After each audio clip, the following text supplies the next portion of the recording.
Okay, good morning, everyone. Good morning to everyone who is here with us, to the host of heaven, everybody who we can't see, but we do know that they're here. Welcome, and anybody who ain't supposed to be here, y'all can just get out. We're super grateful to everybody who's viewing online. My people know who I am, but for those of you who are just tuned in, I am DJ Wildman. I'm one of the teachers here at the amazing St. Joseph WM Church, where our pastor and leader is the Reverend Dr. Barbara Ann Lawson Nelson, who she serves alongside with so many ministers on the pulpit, along beside also her husband, who is Deacon Ronald Nelson. To all the leaders here who I serve amongst, hello and welcome to our Bible class, which some people might know it as a Sunday school. I actually started thinking of a new name because of how we teach here, and I'm thinking of calling it Life School. So I don't know. Still working on it. Still a work in progress. But welcome, and I'm super excited today. It's truly a privilege and an honor to be here. Give honor to my husband in his absence and to everyone. Let's pray and then we will begin. Father, I thank you so much for this day. I thank you for being present with us, Lord, and I pray for wisdom, revelation, knowledge, and understanding for your people and I as we dive into the word. In Jesus' name, amen. Amen. I wanted to share something because of what Lady J said. I thought it was interesting. I started, posting my little things on Instagram, which I absolutely love doing. It's like mini teachings and things that I do. And so yesterday, while I was studying today's lesson, I stumbled upon on something else. I call it my notes of notes. So I thought it was so good to share. And when you shared how in the fast, you got 10 minutes. So you normally just like rush and eat. Um, and I said that there will be reward for your labor. And it was something that I discovered on, like I said, studying with the ox, that we always talk about your labor not being in vain. Your labor is not in vain. And there's a scripture in Deuteronomy. One of the things is while they are harvesting the grain and while they're working in the fields, one of the principles are to never muzzle an ox while he's treading the grain. And the reason is because the ox needs to eat while he's working. And after all that toil that he does, the reason why your labor is not in vain, because the ox is used to tread the corn, like the grain and stuff that we get, the rice and all those different, the wheat. It is a very extensive and hard task to do. And when they're treading it, they have to carry this heavy boulder on we've heard of the threshing floor. So it's a circle and it's hard, and they take the sheaves and they throw it on the floor. And so the ox comes in and he treads it, and it could be tiring, but it's a whole lot of work. But while he's working, he gets the opportunity to eat. And you think of the process that the ox has to go through to get the grain for the people. All that work he's doing, he is able to eat from it. That is a blessing. That's why your labor is not in vain. You're not just up here working for the Lord. What you do, the sacrifices you make, it will be returned. So even in that stage of what seems like you're being crushed or unseen and unheard, and I'm doing all of this, you are you're still being sustained in that. And I thought that was so good when we think about. We always say, your labor is not in vain. It really isn't. And that's one principle that I thought was beautiful. Don't muzzle the ox while he's working. He still has to eat. Where else would you get your strength from while you're doing the task? So when you're working for the Lord, he will sustain you. That's because he's a great master. You're working for someone who loves you. He don't want you can't die for him. The other side of it too that I see in your labor's not being in vain. Working for him, doing the things that he wants you to do, because or else your labor will be in vain. Do the things that he tells you. Work with him doing it. You don't have to worry about where this gonna come from, how I'm gonna do this and how I'm gonna do that. Partnering with him is so important, even in difficult times.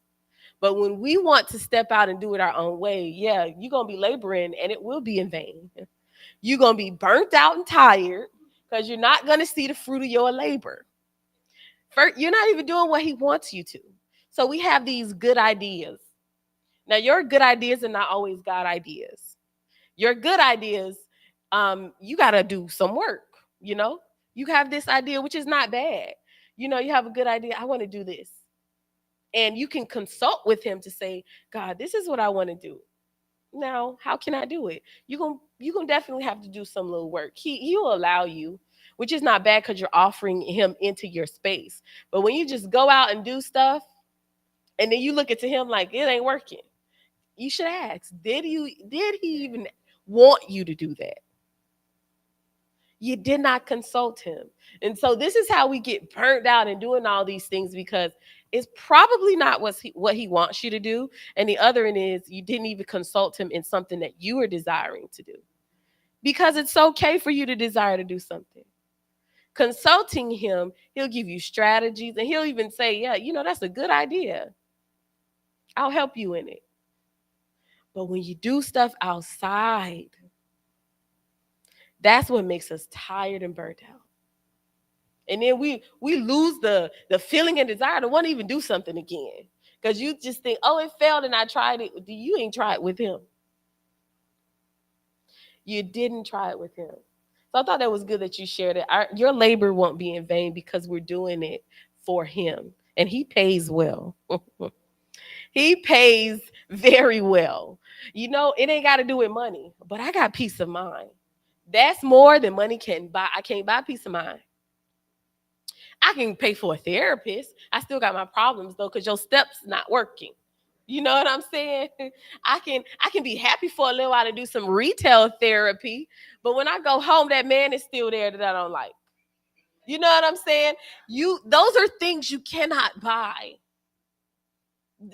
Peace of mind and time, like those are certain things. There's no exchange for that. It's no way. That's why doing it with him and working with him will always pay off. It will always pay off. It's like starting in this fast, and I'm looking at Minister Amber like, girl, you losing a lot of weight. But then when I tried on my dress this morning and I saw something that not there no more, and I'm like, okay, I'm losing it too. At first it's like it seems like nothing's working and happening because you're looking in the place that you want to see results. I want to be smaller. But then when I realized, well, I am much lighter in my head. I mean, I think like it's amazing. And then I look and see how my clothes are fitting, how things are fitting. I'm like, it is paying off. It's paying off. After a while, you won't see it, but in the end, what you're treading for, you're gonna be able to eat from that harvest. So it's definitely gonna pay off. And God is so good. We working for a great master. He don't shortchange nobody because favor is very fair. It is very fair. Whoever says it's not, you don't know them, and you don't know how principles work. Because people who are awarded favor, there's a reason why. There's a reason why. Okay, so I wanted to share that before we get into today, because it's something that I also thought that was beautiful. This lesson, this teaching, has transformed my way of life. It's just opened up so much wisdom that I never seen before. Like I'm starting to use these principles as Prophet and I will be transitioning, to be your leaders, which I personally don't want. I even said I don't want to be nobody pastor. It is not in my heart to do. It was not on my list of things. But here I am getting ready to take on this next thing in the next few years.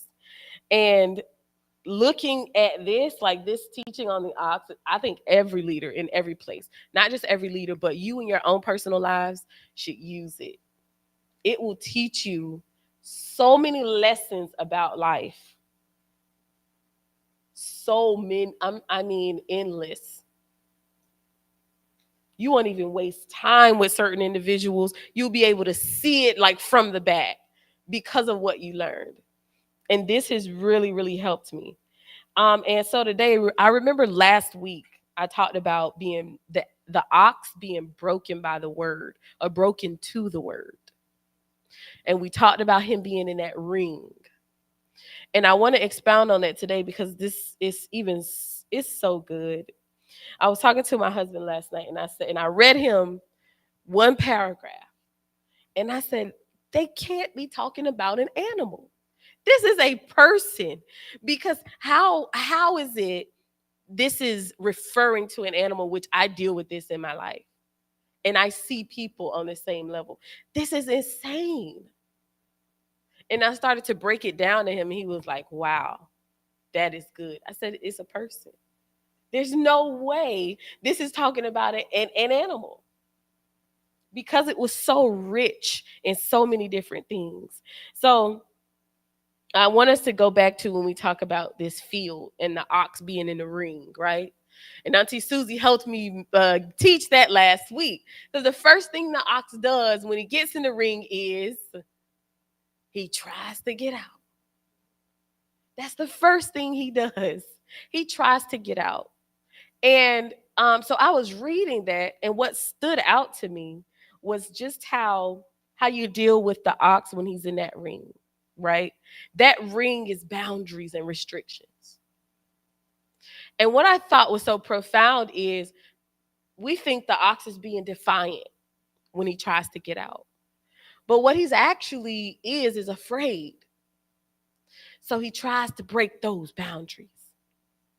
And so I took that and I looked at it psychologically.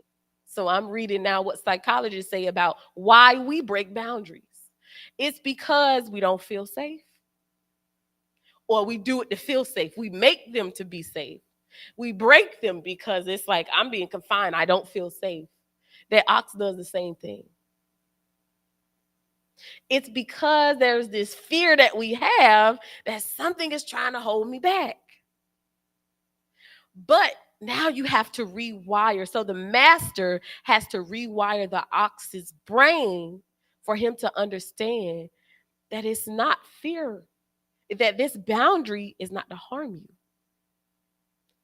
It is protection. So this is why when we're dealing with people and we set boundaries in our life, the same thing also happens. You trying to keep me out? You don't want this. You don't want, why can't we? No, it's not that. See, I have to train you now how to respect a boundary. And I have to show you that this is going to help me and you.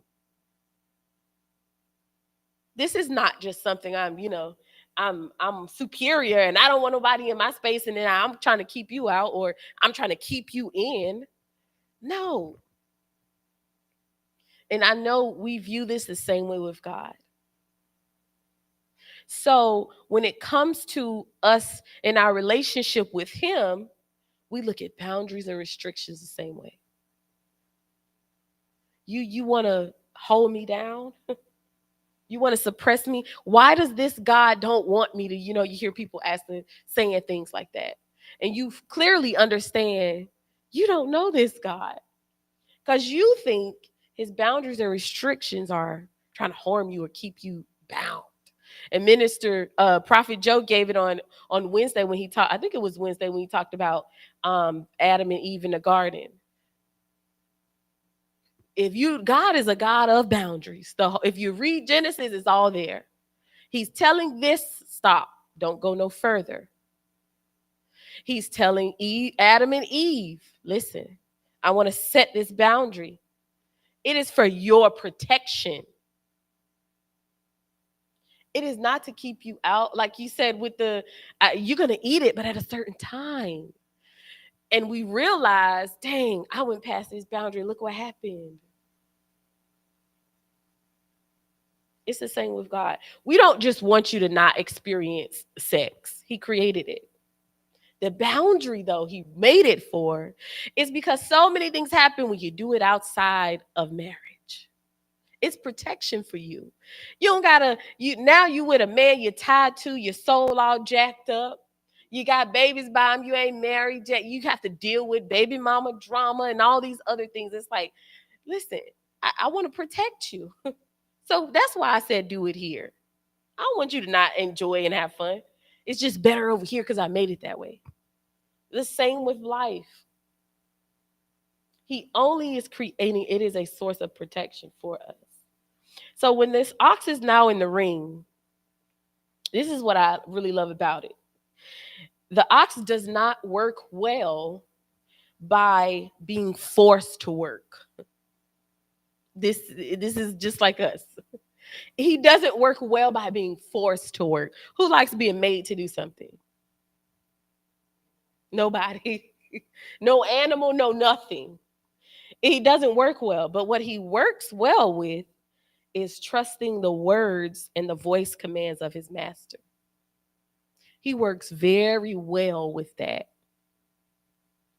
So the master takes his time while this ox, now when he gets in the ring and he's starting to talk to him about, now we're talking about being broke to the word. He consistently repeats and he has to calm down the ox because the ox is at this moment trying to get out the ring. He doesn't know yet to trust the voice of the master. He's afraid. So the master has to consistently try to calm him down.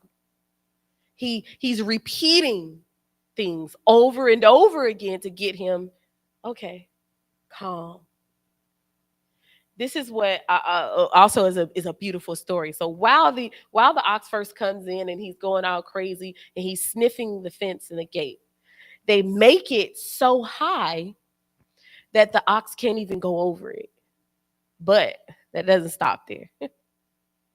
What the ox tends to do now with this boundary that is in front of him, he gets so afraid, he attempts to jump over it. Right. He attempts to jump over it. And what happens is, in his attempt to jump over it, he gets stuck on the fence. He's stuck on the fence, on this boundary that he tried to go over. Now, and then he's hurt. So the master is coming again, trying to calm him down for injuring himself more while he's trying to come over this now boundary. It's a crazy place to be in, right? So he manages. We'll get to what happens when he after he's not able to. So to get off of the fence. So now I want to position us to just think of the ox on the fence, but this part of it we're talking about managing to get him off now. So he's calming him down, and he takes off pieces of the fence to get the ox to ease his way off instead of hurting him. So he eases his way off. He breaks it off and he allows the ox to relax for a minute because it was traumatic for him. He gives the ox a moment and he's talking to him and he's reassuring him it's okay. It's okay. That's all he's saying because he just wants to calm him down. He's trying to train him, but he's so in a fix. I can't even train you. So let me move this boundary right. Let's refix this. I got to get you off of this because you almost hurt yourself. So I'm going. Let's work over here. Let's train right here. So he's working with him, and once now he's calm enough, he attempts to give him the same command because now the ox can hear he's calm. So the ox is now attempting to move at what the master's saying.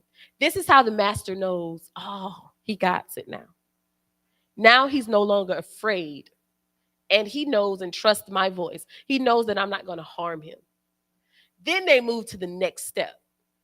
Now he can really give him other commands to work with. But he's repeating this same one over and over again until he's comfortable This is why it says he doesn't work well with being forced or being pulled or pushed. He works better with being pushed, but not pulled.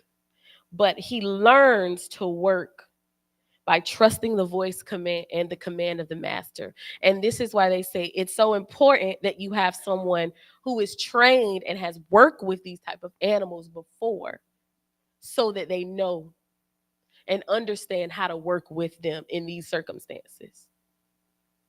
So you need to be, this just shows us being a part or connected with someone who you know, you have seen them, you have proven that you can lead me. This is for marriage too. You have proven it. I can trust you. You've matured at a level. Being at a certain, being a part of friendships, being in jobs or in church or whatever, you can use this principle in life, period. So he gets broken to the word, and that means that he is fully trained to respond to verbal commands alone, nothing else. And that matters because most times to train the ox to be broken by the word, they use whips. And they're using these whips because the ox isn't listening to the commands. So they have to nudge them and pop them as they're repeating what they're saying. He taps and taps and taps and taps, and eventually he gets onto it. But a fully trained ox does not require any physical communication. None at all. A fully trained ox works on voice command alone. The master he don't even have a stick or a rope tied to him, besides when he's in the field working. But he doesn't require a whip. He doesn't require reinforcement. He listens the first time.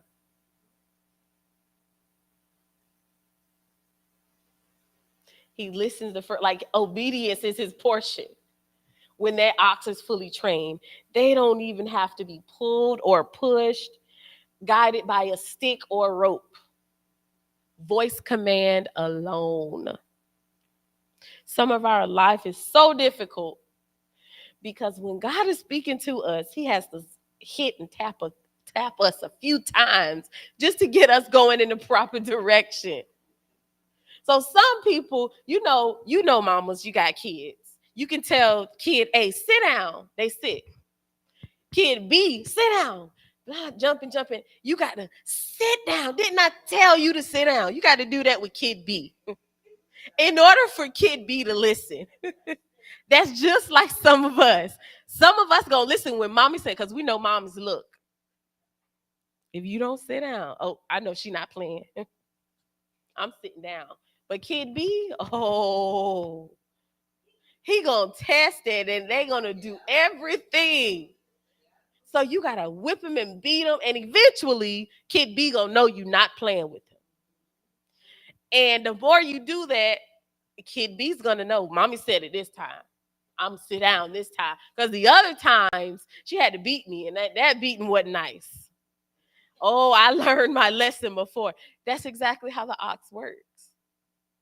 Yes, Minister Baby. So I'm listening to you say that, and I know that they use the physical whip to whip them, and I'm here thinking about my life and the things that I've been through over and over. The same thing I'm doing, and the getting the same results.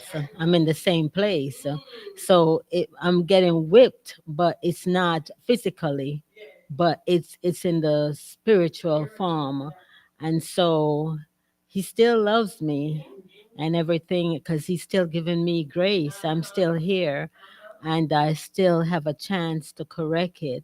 So this is just so deep, and I'm looking back now and say, "Oh, that's why you stuck. Yeah. That's why you Right. The stuck. same thing I said about myself. I said, That's why. wow. It's because I ain't get it. That, It happens. gee whiz. Mm-hmm. Yes, prophet. Again, thank you for this lesson. I'll be honest, about 30 seconds into it, you got me. I won't go back that far, but I'm looking at this now, and it's like, yes, look how we can be being stubborn and how he'll have to keep working with us, but also look at the grace and dedication of a good trainer.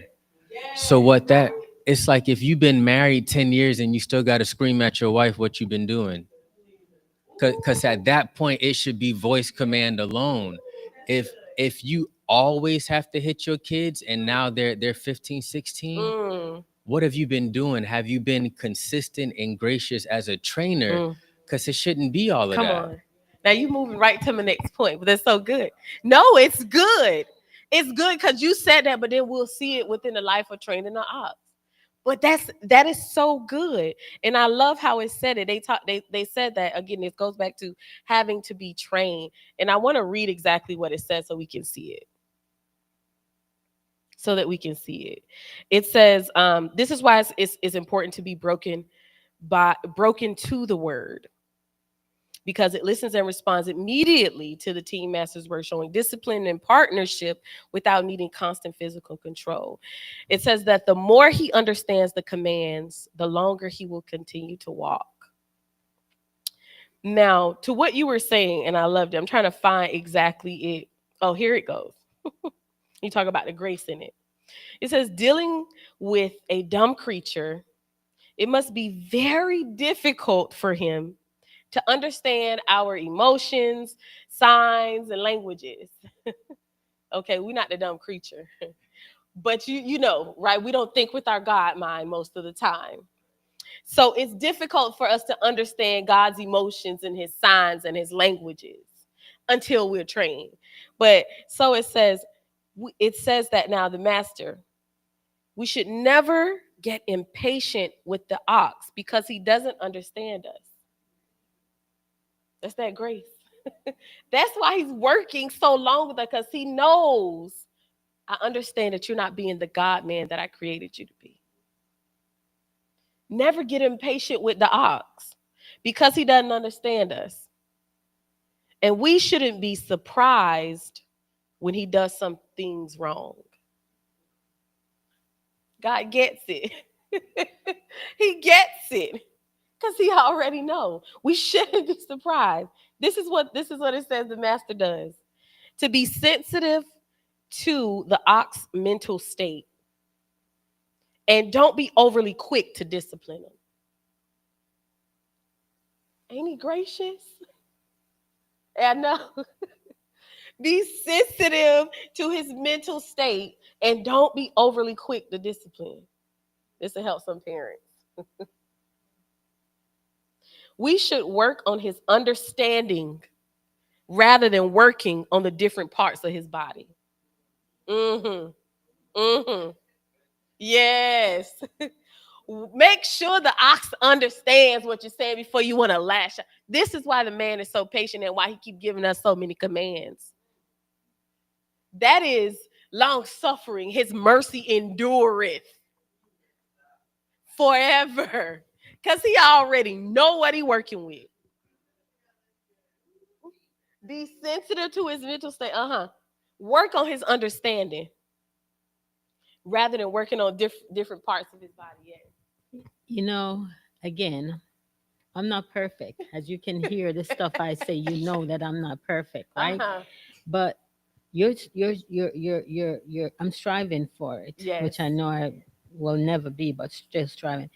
You're talking about this, and it's literally bringing tears to my eyes because how important, how good it is to have a pastor, a Mm-hmm. leader Mm-hmm. that is patient with us Mm-hmm. and gives so much grace. And I You ready, remember, prophet? I remember I know.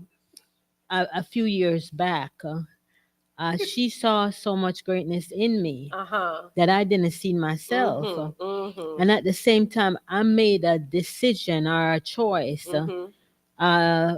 for something that I shouldn't have done. Mm-hmm. But she didn't look at just what I did. Come on, come on. She looked at my circumstances, that how I was living, what I Mhm. had to face every day, and how Mm. I gave grace to Hey, that's people good. and That's just good. everything. And she She didn't turn extended her that. back on me. She didn't say you're no good, Uh huh. you don't deserve to come to church. Jesus. She took me, and she understood from Mhm. where I was coming from, and Mhm. she gave me grace, Mhm. and she built me up Ah. and got me out of that Come place. on. And to this day, Come on. I'm able to hear her verbal commands. That's good. That's good right there. That's good. Right? Isn't it profound? That is so good. Looking at that's why we got to extend grace to other people, consider them. So that Uh-huh. even if I fall, I will Uh-huh. always get back up, Right. Right. because Uh-huh. I You felt know that love. Mm-hmm. that love Mm-hmm. and that patience Mm. and that grace. Uh-huh. It is. It's Jesus. so good. Remember now, when that oxen, Minister Prophet Joey said it last week. What happens to the ox that don't want to listen? He waits 3 or 4 years until the ox matures, and then he tries it again. That I have to give what my pastor gave me. Mm-hmm. Yeah, yeah. Because you've been trained. Now you can train somebody else. This is the next thing that I love. Right after that, it says that because the surrender you are demanding from the ox is difficult. You're asking an animal to give up his rights. It says it's difficult for the ox to do that. So that's why the master's patient. He already knows what he's asking for. And I know it's hard for you to do it. Why am I being so angry? I know what I had to go through to get on the cross. That's why his grace is sufficient and extended. He gets it. He gets it. He knows. I know it's hard because I know what I had to do to get there. The surrender you're demanding from the ox is difficult. But the only way, it says, for the ox to, learn it, for the ox to learn the master's voice and to surrender, is to follow the commands, the principles. If you're telling me to do it, I move. That's the only way I'll trust that I know you're taking me where I need to go. If I don't move, I would know if I'm right or wrong. That's the only way. It's no other way. That's the only way we'll know that God is trustworthy. You told me to do this. Ooh, I'm scared, but I'm going to do it. That's the only way. It's really no other way. It really is. There's no other way. I could possibly die in this. That sounds like a Bible story. Abraham. I don't know if it's you that I heard, but I'm going to do it. How else? How else are you going to build learning his voice? And he building faith to know. And then when you get to that point, and you say, whew, it was him I was hearing from. It's a scary place to be. We talk about obedience and quick, swift obedience and do what he tells you, but you don't understand. This man is not present here. Like he's not sitting beside me, telling me go open the door. I'm working with what's up here right now. You know, I'm working with what's up here. I don't know if I'm hearing you, me, Auntie Susie, or who. I don't know. But I have to have the faith enough to know, whoo, it's terrifying. But I won't know it's you. I won't know it's me or Auntie Susie if I don't get to move it. So we're going to see. But this is why it is super important to be trained by his voice. So you will know whether it's him, you, or Auntie Susie. So you don't even have to have, I mean, it's always gonna be scary with the Lord, you know. Even if you've heard and known his voice, he's still gonna tell you something that you're gonna be like, really? God, I just did this for you. This is like top over there. I barely made it out this time. He don't stop. He don't stop. Like you're never gonna get a one up on him. Never. Yes. And that's why it's key Mm-hmm. that, you know, like you said, some can choose to be the 12, I mean the 5,000, the 72, Yes. or the And the 12. 12, yeah. And people might, you know, the pastor, no one can force you to fast, Mm-hmm. but it's good to fast, Mm-hmm. because most of the decisions that we make and the disobedience that we have sometimes is coming from what we have in our soul. Uh-huh. And so fast and soul care is so important, so you can hear the right voice, Yeah. and to realize why you're making this decision that you're Mm-hmm. making. Is it because a rejection? Is it Mm-hmm. because of abandonment? Is it Mm-hmm. because of grief? Mm-hmm. So this is just so good and on time, and everything is just like coming into Yeah. one, Uh-huh. you know. Mm-hmm. It's just a good time. Mm-hmm. The Mm-hmm. timing is right, Mm-hmm. and it's just all clicking. Soul care is so It's very so, yes, it important is. for the life of a follower of It Christ, is. for It's so anyone, important. for Yes. anyone. Yeah. To what to what you were saying, Prophet, about, you know, it, if you got to keep talking after so many times, it just shows like, man, what am I doing? It shows what am I doing?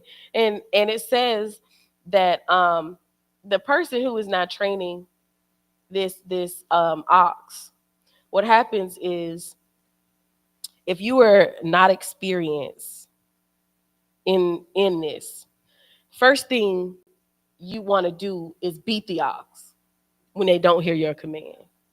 You want to whip them and lash out on them. Yeah, that's what it says. And then it says, then you come to, in their disobedience, what happens is you start to now spoil the ox. And out of him doesn't come any good thing. They learn to now disobey you.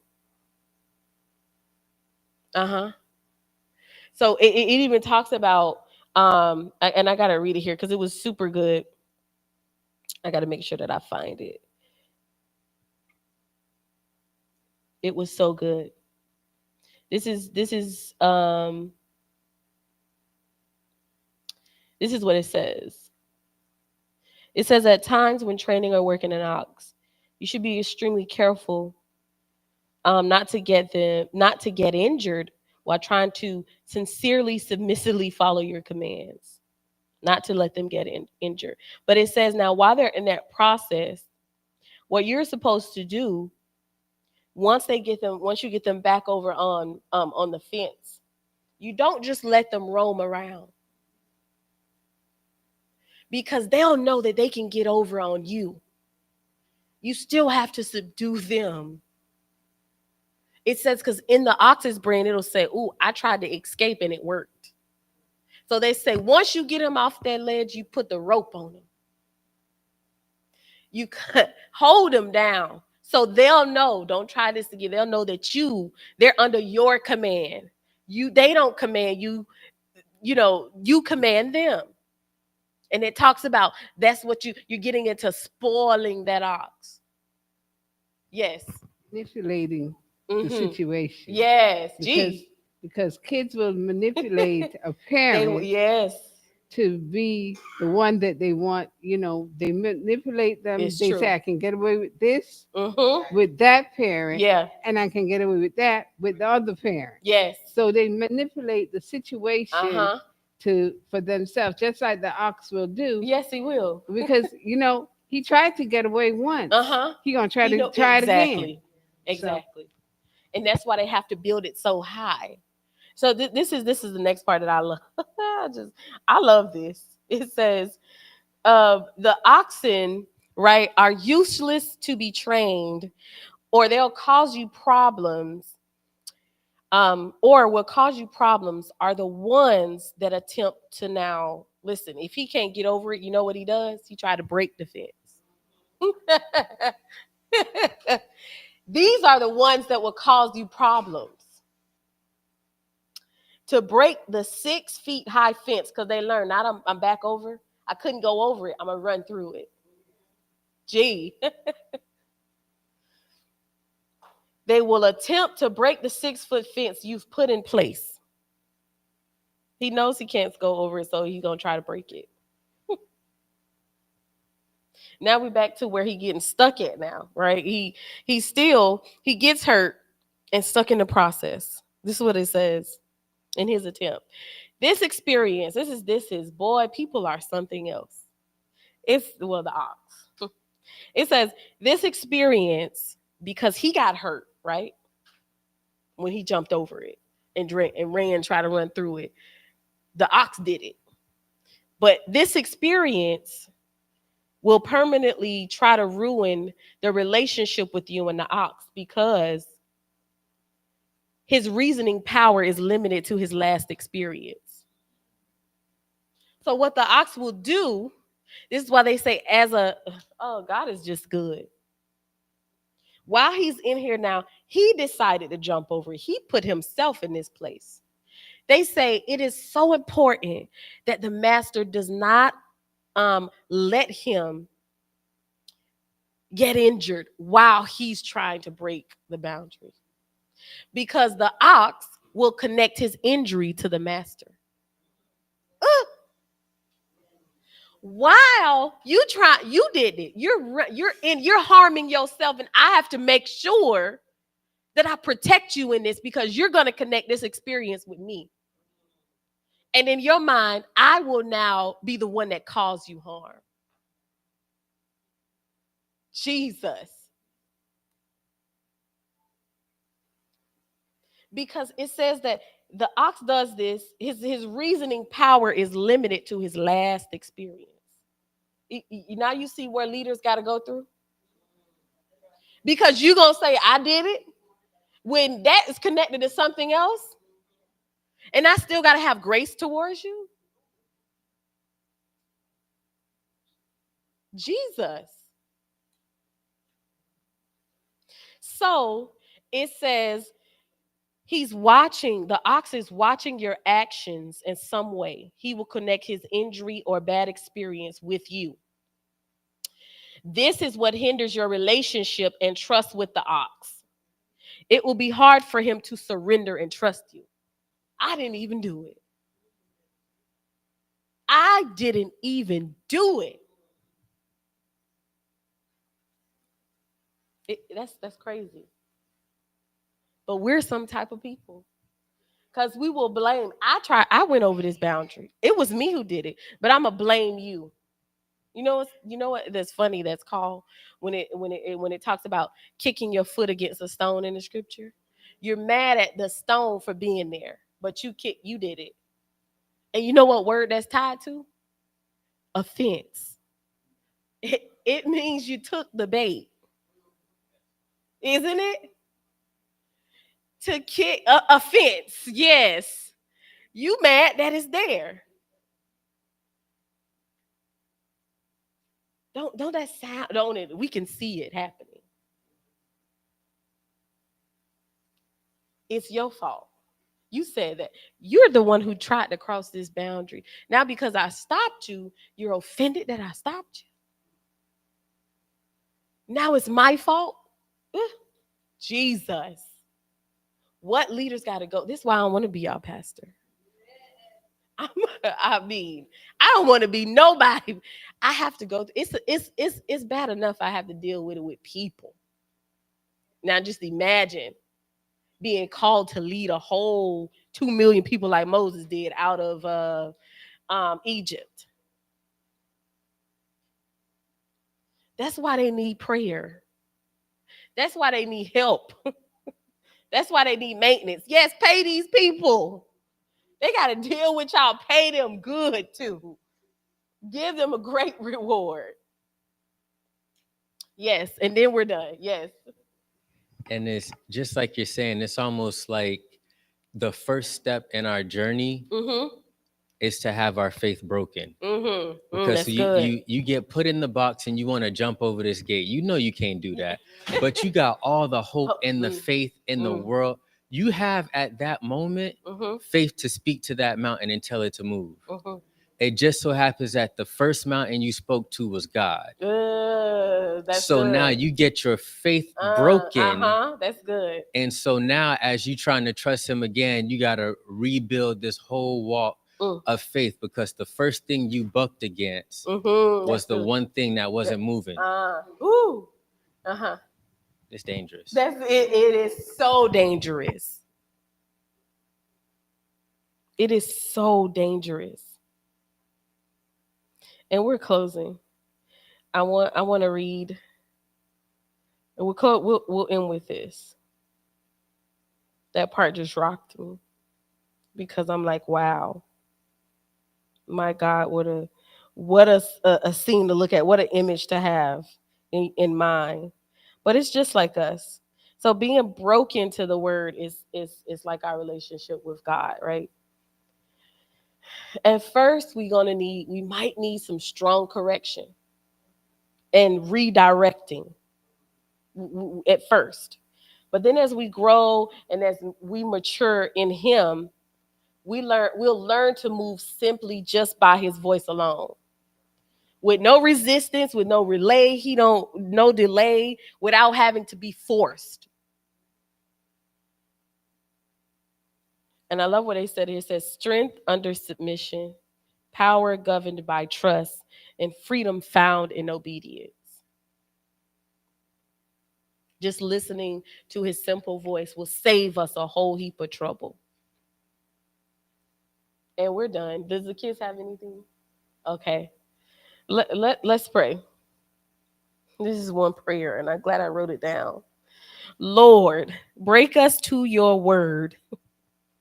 Break us, God, that we may walk step in step with you, not by force, but by love.